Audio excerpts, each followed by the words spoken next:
2023 world cup final போட்டி ஹீரோவான Australia அதிரடி opening batsman Travis ஹெட்டை வாங்க சிஎஸ்கே டீம் ரொம்பவே போட்டி போட்டுச்சு. ஆனா கடைசியில சன்ரைசர்ஸ் ஹைதராபாத் டீமோட உரிமையாளர் காவ்யா மாறன் தானே முன்னாடி நின்று ஏலத்துல அவரை போட்டி போட்டு வாங்கியிருக்காங்க.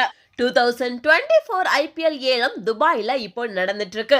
இதுல ஃபர்ஸ்ட் பிரிவிழா உலகத்தோட முன்னணி அதிரடி துவக்க வீரர் டிராவிஸ் ஹெட்டுக்கு ஏலத்துல சில அணிகள் தான் போட்டி போட்டுச்சு. ஏற்கனவே டீம்ல 3-4 ஓபனிங் வீரர்களை வச்சிருந்த டீம்கள்லாம் அவங்கள வாங்க முன் வரவே இல்லை. ஆனா சிஎஸ்கே அண்ட் சன்ரைசர்ஸ் டீம்கள் டிராவிஸ் ஹெட்டை வாங்க முட்டி மோதினாங்க. ஒரு கட்டத்துல 6 கோடிக்கு மேல அவரோட ரேட் ஏறின உடனே சிஎஸ்கே டீம் தயங்கிச்சு. கடைசியில சன்ரைசர்ஸ் ஹைதராபாத் டீம் 6.80 கோடிக்கு அவரை வாங்கியிருக்காங்க.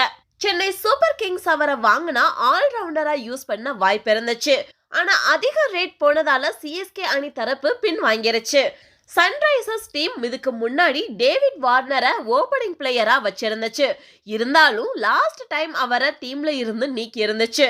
அந்த இடத்தை நிரப்பதான் இப்போ டிராவிஸ் ஹெட்டை வாங்கியிருக்கு சன்ரைசர்ஸ் டீம் அப்படின்றது நமக்கு தெரியுது. இனி வர ஃபியூச்சர்ல அவர் அந்த டீமோட கேப்டனா கூட ஆக ரொம்பவே சான்சஸ் இருக்கு.